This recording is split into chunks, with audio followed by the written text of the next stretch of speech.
"Sir, with all due respect, people like you don't get loans for houses like that.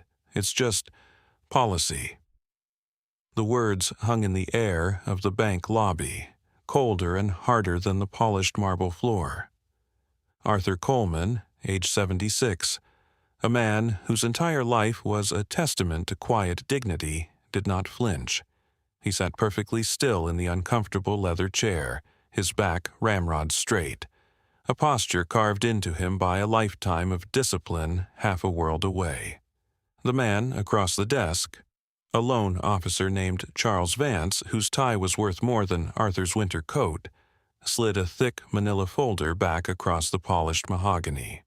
The folder, containing a life's worth of careful savings, pension statements, and a flawless credit history, stopped just short of Arthur's folded hands. It was an act of dismissal so profound, so utterly dismissive it was almost theatrical. Vance offered a smile that didn't reach his eyes, a practiced expression of synthetic pity. In the background, other customers shuffled their feet, looking anywhere but at the old black man being quietly, surgically humiliated.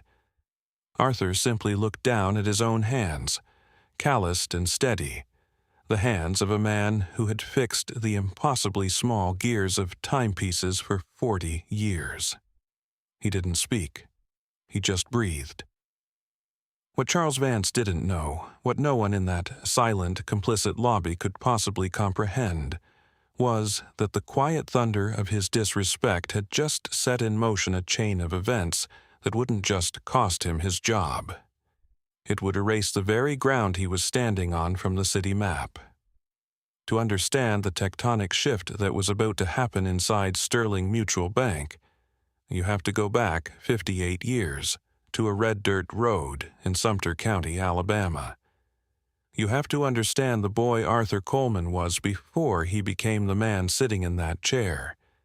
He was born into a world that had already decided his place, a world of separate water fountains, back doors, and lowered eyes.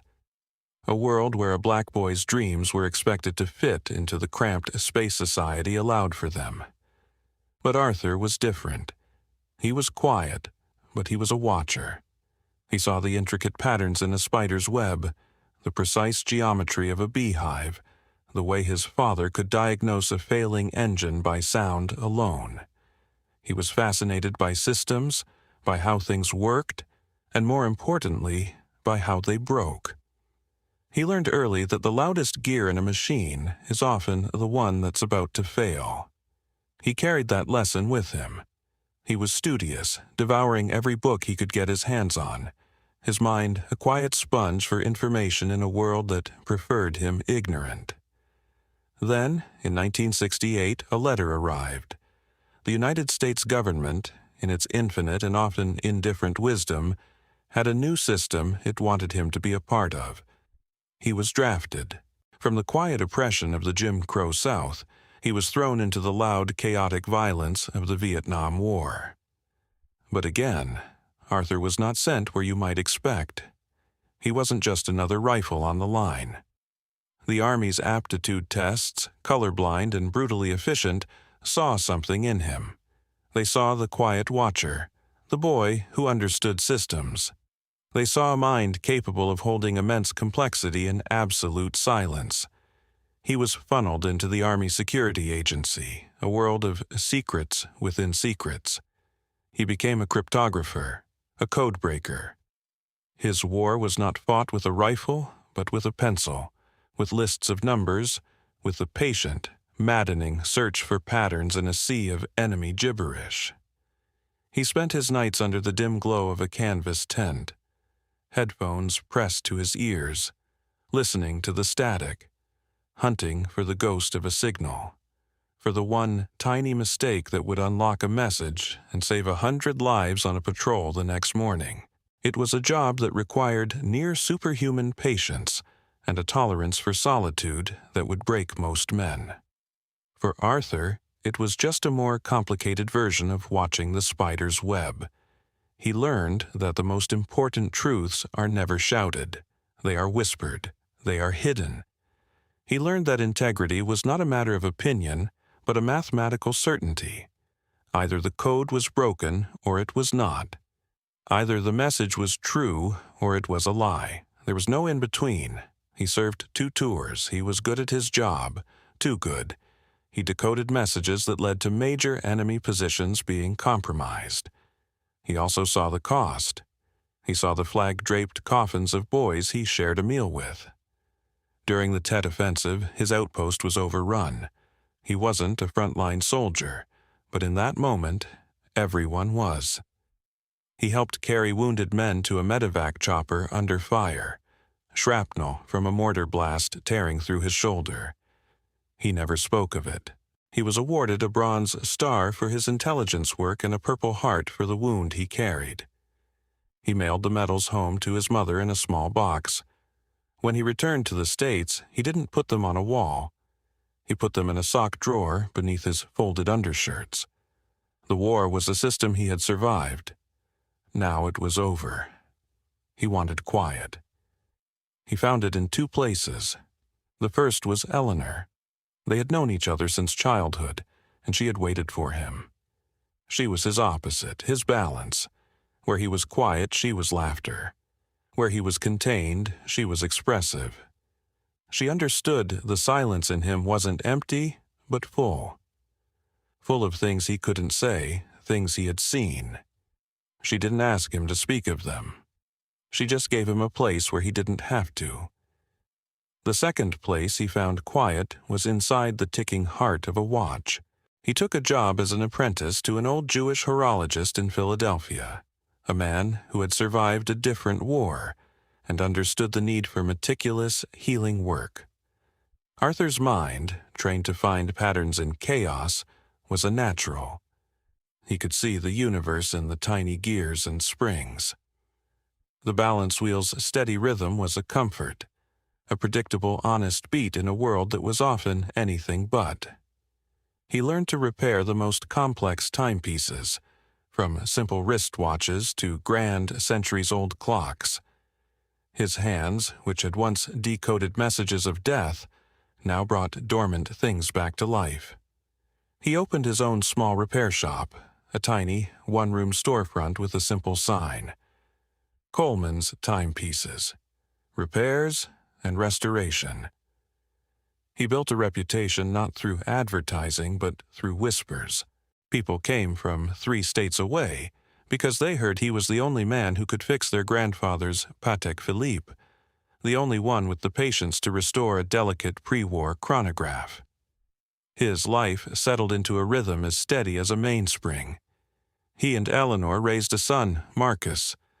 They lived a simple, good life built on love, integrity, and the quiet dignity of a job well done. Then, 2 years ago, the mainspring of his own life broke. Eleanor passed away after a sudden illness. The laughter in his small apartment went silent. The world, for Arthur, became muted. His daily ritual, once a source of comfort, became an act of survival.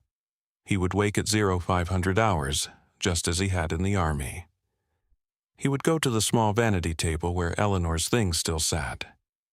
He would pick up her reading glasses, the ones she always left on her nightstand, and polish the lenses with a soft cloth until they were perfectly clear. It was a prayer, a connection, a way of trying to see the world through her eyes for a moment. Then he would go to his workbench, a sanctuary of brass and steel, and he would lose himself in the intricate dance of gears for exactly 8 hours. Just breathing, just canvas, just discipline. His grief was as deep and as quiet as his love had been. He never missed a Sunday visiting her grave at Oak Hill Cemetery, a peaceful place on the edge of town. But his apartment felt hollow, haunted by the ghost of her laughter.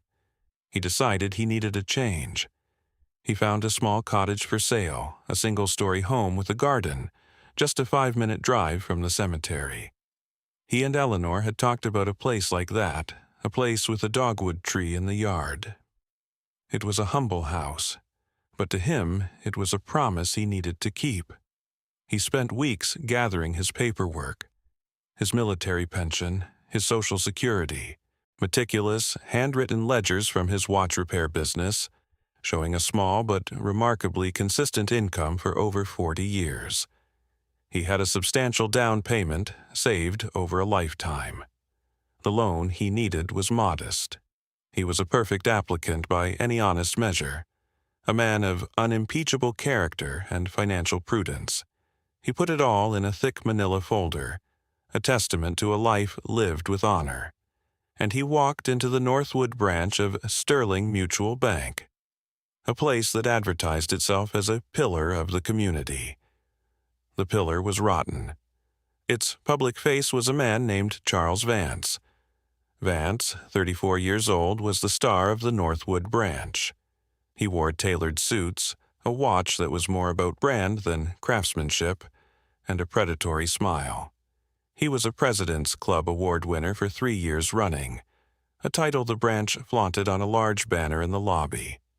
His success, however, was a carefully constructed illusion. Charles Vance wasn't a banker. He was a performance artist whose medium was financial rejection. His genius was in gaming the system. He had developed an unofficial algorithm for maximizing his approval ratings and minimizing his workload. He targeted high-income salaried professionals in their 30s and 40s, buying cookie-cutter homes in pre-approved developments. Clean files, easy commissions, big bonuses. Anyone who fell outside that narrow band was considered a problem file. The elderly, small business owners, freelancers, anyone with a complicated financial story. And though he would never, ever say it aloud, anyone whose face or address didn't fit the glossy, aspirational brand he was selling. He had a whole vocabulary of condescending corporate jargon to deliver the soft no. We're looking for a more traditional debt-to-income profile. Your revenue streams are a bit unconventional for our underwriters. At this stage of life, a reverse mortgage might be a more suitable product. He was particularly proud of his ability to do this publicly, in the open lobby. It served as a subtle warning to others in line. Don't waste my time. This is an exclusive club.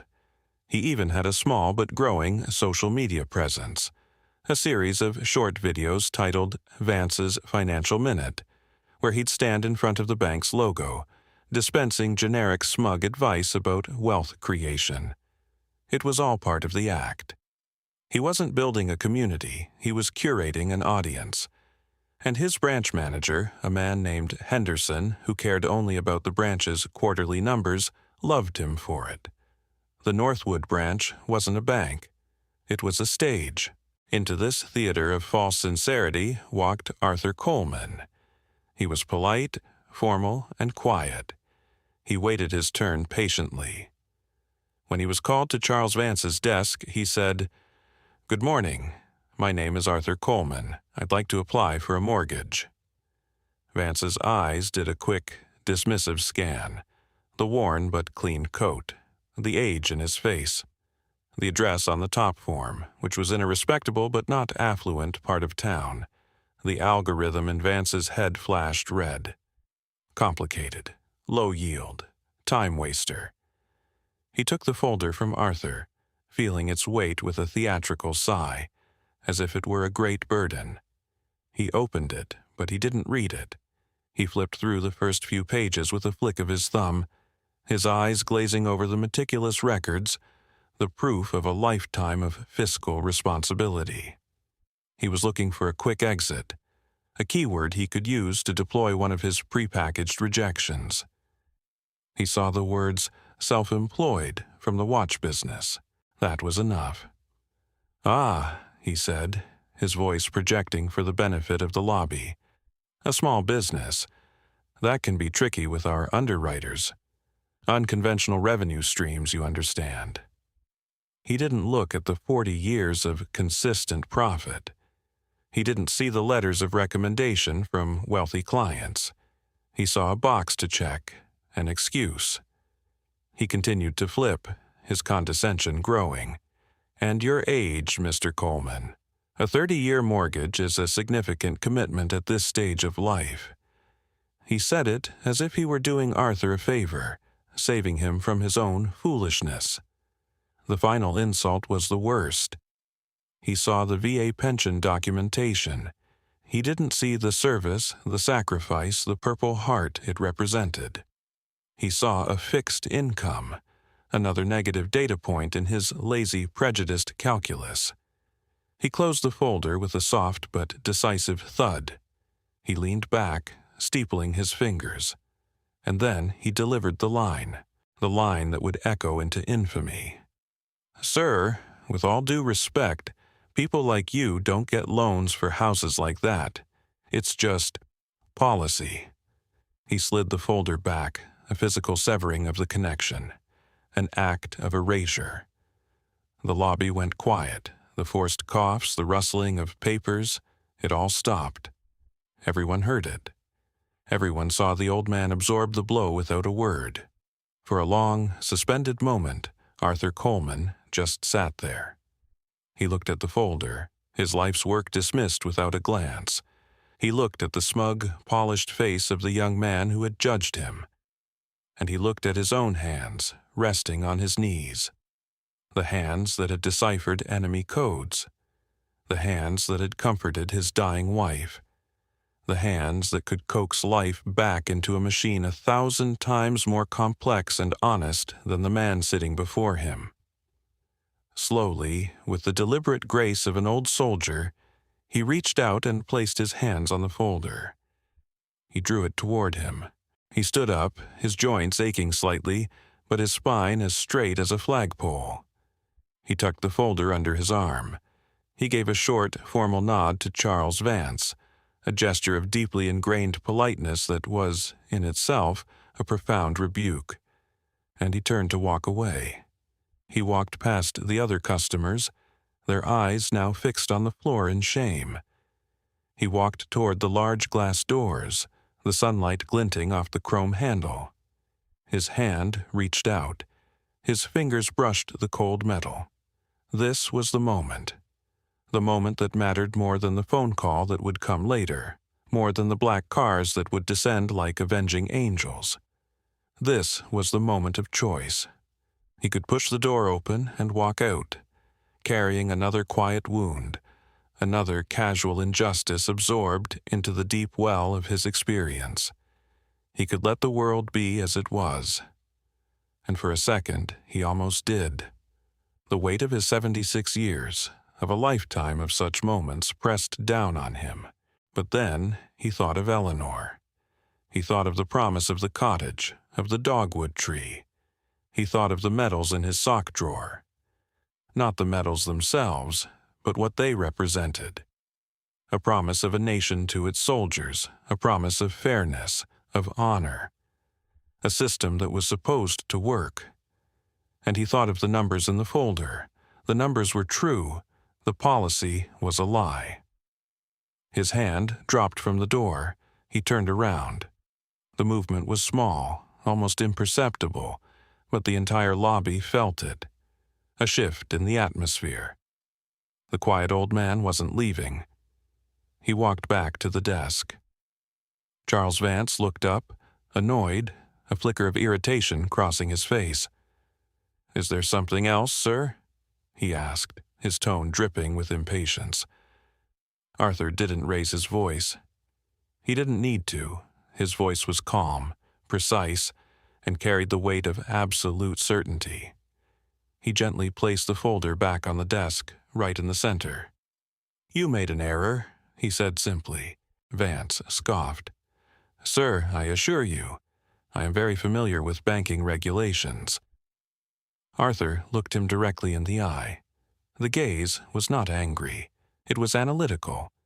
It was the same gaze he had once used to dissect a coded enemy transmission. "You didn't read the file," he stated. Not an accusation, a fact. If you had, you would have reached Section 3, subsection B. It details the collateral. The loan is guaranteed by a federal bond under the Veterans Housing Security Act of 1988. Specifically, Regulation 702.4. The bond covers 100% of the principal in the event of default for any veteran with a service-connected disability rating. My rating is documented in Section 4. Your bank's risk is 0. It's not policy you're citing, it's ignorance. The lobby was dead silent. The words, so specific, so technical, so utterly confident, hung in the air. Arthur wasn't just complaining. He was correcting. He was teaching. He was taking apart Vance's lazy cruelty piece by piece, gear by gear, and showing him how it worked. Vance was stunned into silence. His smug mask evaporated, replaced by a pale, flustered confusion. He had been challenged on his own turf, not with emotion, but with facts he was supposed to know and clearly didn't. He stammered, That's a very obscure regulation." "It's not obscure to the people, it's meant to help," Arthur replied, his voice still perfectly level. "Open the folder, read the numbers, do your job." With that, he turned, and this time he walked out of the bank. He didn't look back. He had said what needed to be said. He had calibrated the machine. The rest was no longer his concern. That evening, Arthur sat down for his weekly dinner with his son. Marcus Coleman was a man who had inherited his father's quiet intensity, but channeled it into the world of corporate finance. He was brilliant, driven, and had just achieved the pinnacle of his career, though the world didn't know it yet. He had been named the next chief executive officer of North American operations for Sterling Mutual Bank. The official announcement was scheduled for the following Monday. He was 39 years old, one of the youngest CEOs of a major financial institution in history, and a black man at the top of a notoriously white industry. He saw his father was quieter than usual, a subtle shift in his stoic demeanor that only a son would notice. "Everything okay, Dad?" Marcus asked. Arthur, a man who never complained, simply recounted the day's events in his typical factual style. He didn't speak of the humiliation. He spoke of the error. "I went to the Northwood branch to secure the loan for the cottage," he said, stirring his iced tea. "They declined.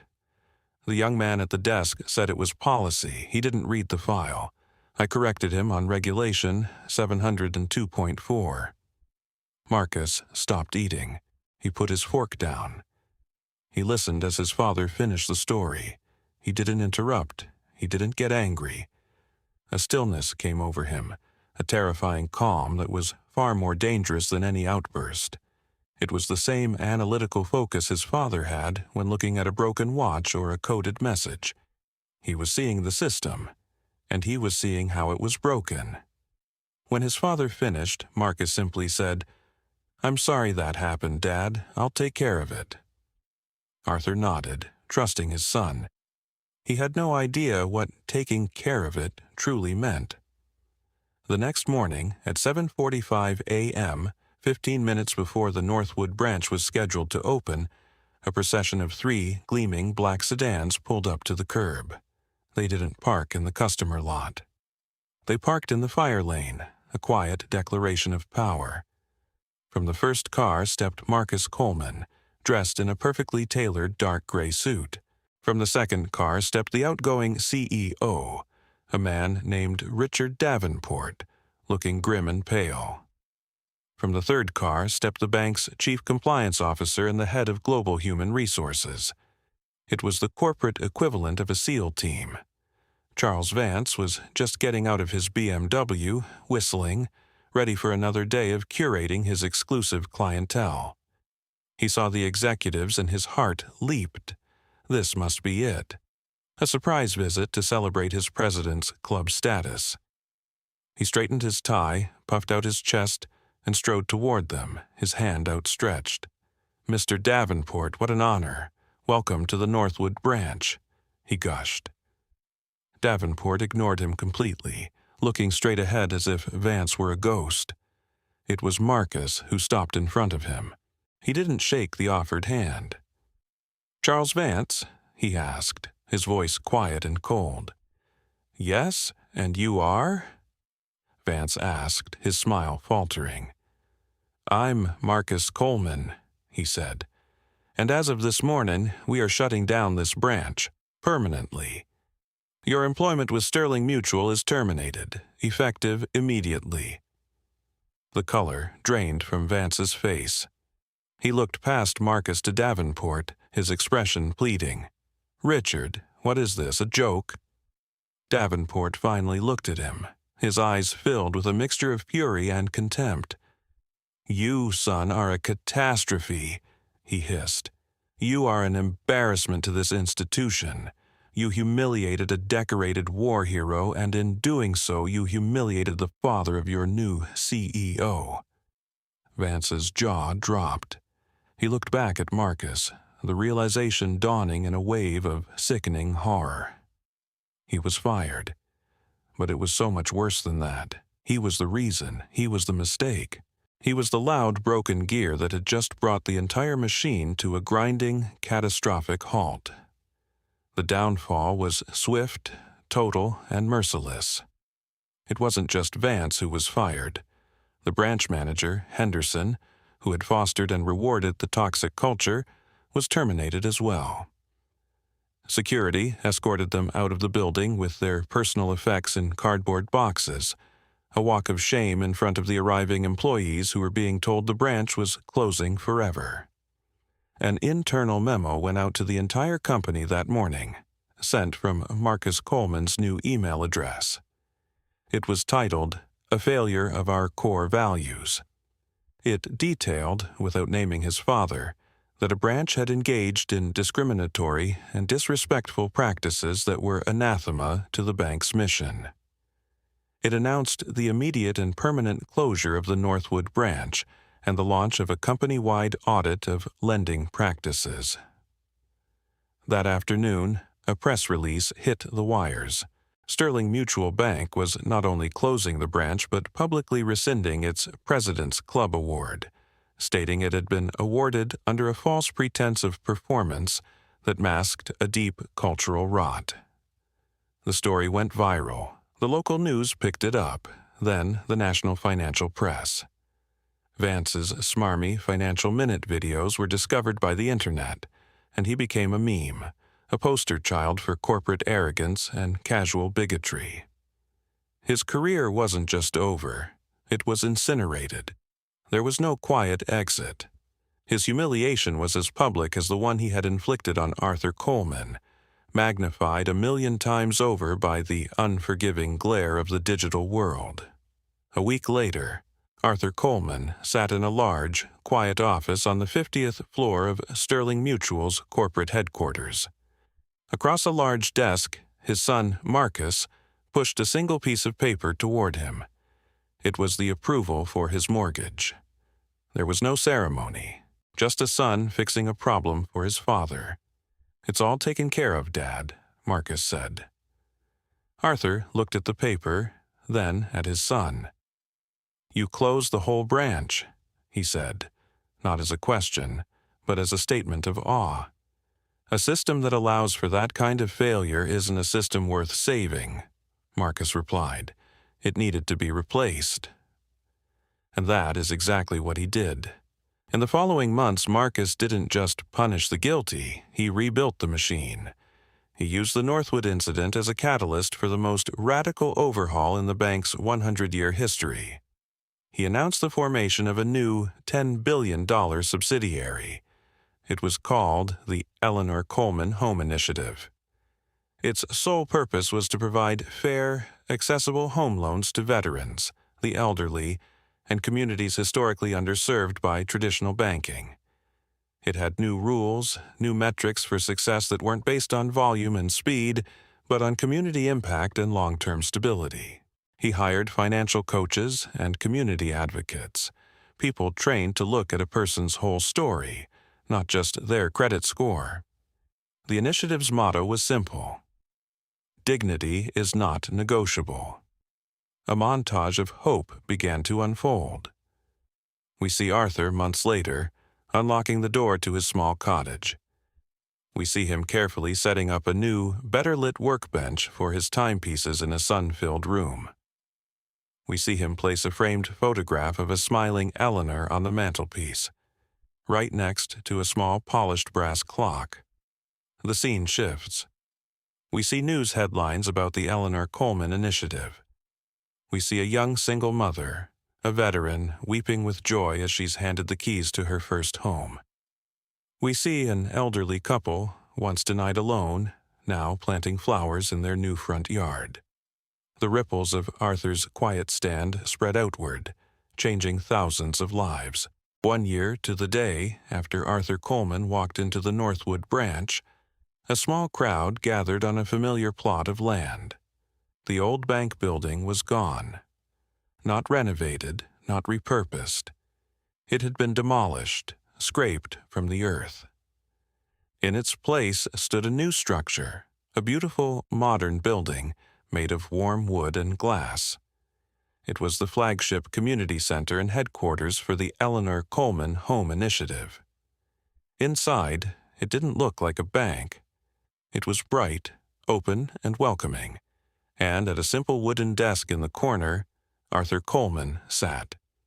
He wasn't on the payroll, he was a volunteer. 3 days a week, he came in to help other veterans prepare their applications. His watchmaker's eye for detail, his cryptographer's mind for systems, was now a tool for empowerment. He helped them organize their paperwork, find the right regulations, and present their life's story in a way a bank could understand. A young man in a worn army jacket, no older than 25, approached his desk, clutching a messy bundle of papers. He looked nervous, overwhelmed. "Excuse me, sir," he said quietly. "They told me to talk to you. They said, 'You're the one who can help.'" Arthur looked up from the delicate gears of a watch he'd been cleaning. He saw the young man's anxiety. He saw the echo of himself. A gentle, knowing smile touched his lips. He gestured to the empty chair across from him, the same position where he had once been judged. "Sit down, son," he said, his voice warm and steady. "Let's look at the numbers together. They say a man is measured by his wealth, by his title, by the size of the house he lives in. But what if that's all wrong? What if a man is measured by his quiet dignity, by the promises he keeps to the ones he's lost? What if he's measured by the discipline he carries, not on a uniform he wore 50 years ago, but in the steady beat of his own heart? How many times have you seen it? In a line at the bank, at the grocery store, at the DMV. The quiet person, the elderly man fumbling with his papers, the young woman whose accent is thick, the person everyone else looks past, dismisses with a glance, or treats with a sigh of impatience. You assume you know their story. You assume their value based on the car they drive or the coat they wear. You build a whole narrative in your head based on almost nothing. And almost every time, you are wrong. The story of Arthur Coleman isn't about revenge. Revenge is a fire that consumes the person who wields it. This was not fire, this was calibration. It was the precise, quiet, and necessary act of correcting a mechanism that had become fundamentally broken. It was the work of a master craftsman, seeing a flaw in the system and setting it right. It's a reminder that the most powerful people in any room are often the ones who don't need to raise their voice. They are the ones who have done the work. They are the ones who have kept their integrity when no one was watching. They are the ones whose silence is heavier than anyone else's shouts. Their strength isn't in what they say, but in what they are. So, the next time you witness a small, casual act of dismissal, what will you do? Will you be part of the silent, shuffling crowd, looking at your shoes and hoping it ends quickly? Or will you be the one who remembers? The one who remembers that every single person has a story you cannot see, a history of triumphs and tragedies they carry in the quiet lines of their face. Will you be the one to offer a kind word, a patient ear, or simply a look that says, "I see you"? Because sometimes all it takes is one person to see. one person to listen, one person to decide that a system is wrong and needs to be corrected. You don't need to be a CEO to do it. You just need to have a little bit of Arthur Coleman's quiet strength in your own heart. If this story reminded you of what true honor looks like, share it with someone who needs to hear it. Let us know in the comments about a quiet hero you know, someone whose dignity inspires you. And subscribe for more stories that matter. #Quiet Strength, #Dignity. Over dollars, #Veterans Honor.